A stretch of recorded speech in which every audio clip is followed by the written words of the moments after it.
Selalu ada hikmah. Baik lagi kita ambil hikmah dari guru kita yang luar biasa, Ustadz Zuhud. Semoga Allah selalu menjaga beliau ya, Masya Allah. Ustadz, akhirnya tapi tetap menempuh pendidikan, izin tanya ya Ustadz ya. Berarti TK, SD, SMP, SMA udah selesai. S1-nya apa tadi Ustadz? UIN, masuk ke UIN Gunung Jati ya? Iya betul. Gunung Jati, jurusan? Jurusan tafsir dan hadis. Alhamdulillah, lanjut S2-nya di? S2-nya di Unisba. Unisba, ambil jurusan? Pendidikan Islam, konsentrasi manajemen. Dan itu sudah ditempuh lulus di S2-nya di tahun berapa sih? Kalau lulusnya itu di awal 2023. Sekitar 2 tahunan lalu ya. Iya, baru. Dan akhirnya juga aktif mengajar. Tadi akhirnya sudah mulai menghafal, mulai ada keinginan untuk jadi benar-benar ini jalan saya nih, saya pengen ngapalin Quran. Itu di usia berapa sih? Itu kurang lebih di SMA. SMA ya? Iya di SMA. Di SMA. Mengajar pertama kali kapan Seth? Kalau mengajar pertama kali masuk ke dunia pendidikan itu di SMA itu. Di SMA juga? Iya. Yang diajar waktu itu kalau kayak teman-teman di pesantren kilat gitu kah kalau lagi Ramadan atau mulainya dari mana? Nah, jadi paling dulu awal? itu saya di SMA itu di usia-usia itu ya aktif di remaja masjid. Oh komplek. ada di sekolahnya ada rohis gitu lah ya, remaja Rohis, masjid ya? iya di rohisnya iya, sama di kompleknya juga. Oke. Jadi alhamdulillah di SMA itu saya udah terbuka lah gitu ya, udah berani keluar gitu istilahnya. Nah di situ saya masuk ke remaja masjid di rumah gitu kan. Nah di sana ada madrasah maghrib gitulah anak-anak gitu. Setiap maghrib kumpul ya anak-anak. Nah saya bantu ngajar di sana. Waktu itu ya ngajar juz 30 lah biasa, surat-surat pendek gitu kan. Iya. Ngajarinnya kalau merekanya masih belum bisa huruf hijaiyah pakai kayak ikro gitu, metodenya berarti gimana Sat? Oh enggak, kan saya nggak jadi sambil ngelihat bukunya.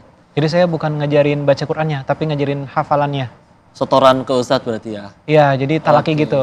Talaki. Ada beberapa anak gitu kan, saya talakikan ayat demi ayat gitu, nanti mereka ngulangin gitu kan. Oh, Masya Allah. Atau setoran biasa juga begitu. Masya Allah. Terus akhirnya sekarang juga ada membangun bisnis, Sat, meskipun kondisi seperti sekarang. Bisnis apa nih, Sat, yang lagi dijalanin, Sat? Iya, jadi bisnis itu dari masa-masa kuliah kok. Saya mulai itu.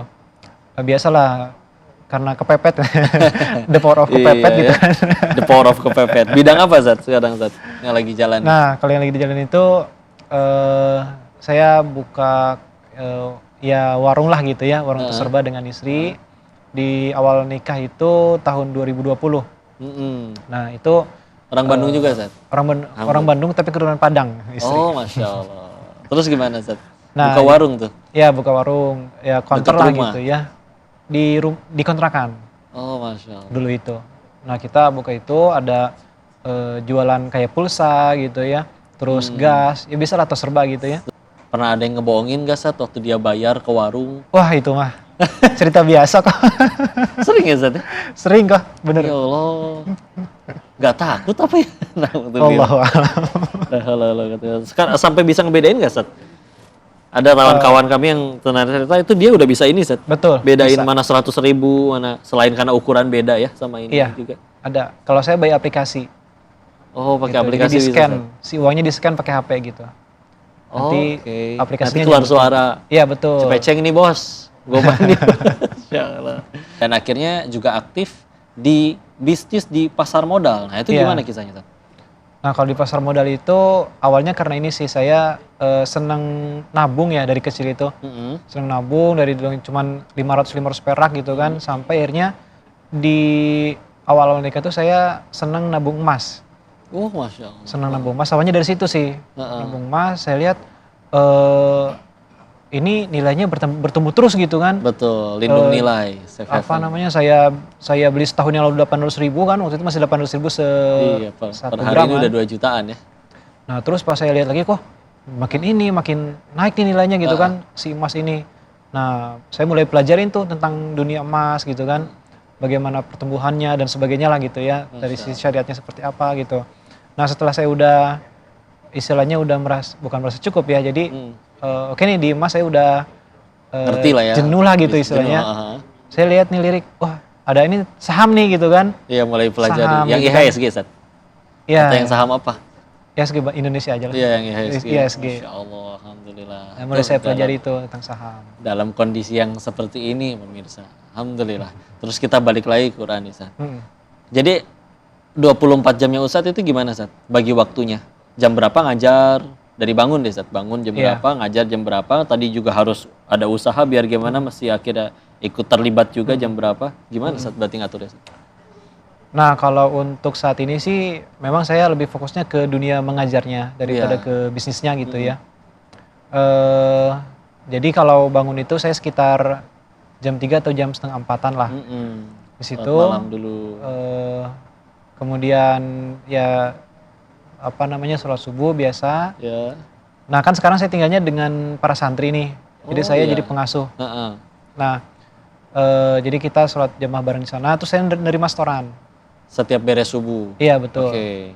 Jadi halakoh subuh saya terima setoran sampai kurang lebih jam 6. Jam 6 sarapan, bersih-bersih segala macam. Siap-siap.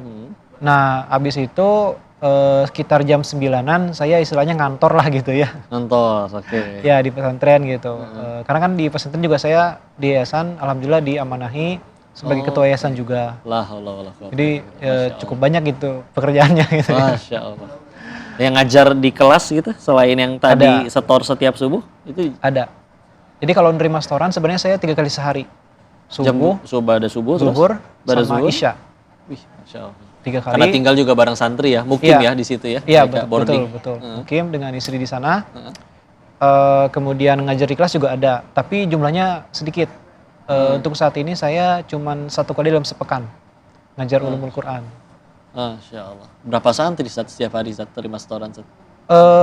Kan kita polanya di Sam'an itu halakoh gitu ya. Iya. Halakoh. Jadi satu kelompok paling cuman 3 orang, 5 orang gitu kan. Jadi kalau Dibagi per kelompok saya, ya. jadi kalau kelompok saya itu sekitar 4 orang lah. Masya Allah. Kalau total santri lebih banyak lagi. Itu dia pemirsa perjuangannya ya, tentang menuntut ilmu, mengajar, bagi waktu. Pokoknya produktif banget. Masih penasaran dengan kisah inspiratif dari beliau? Jangan kemana-mana, tetap di Sah, selalu ada hikmah.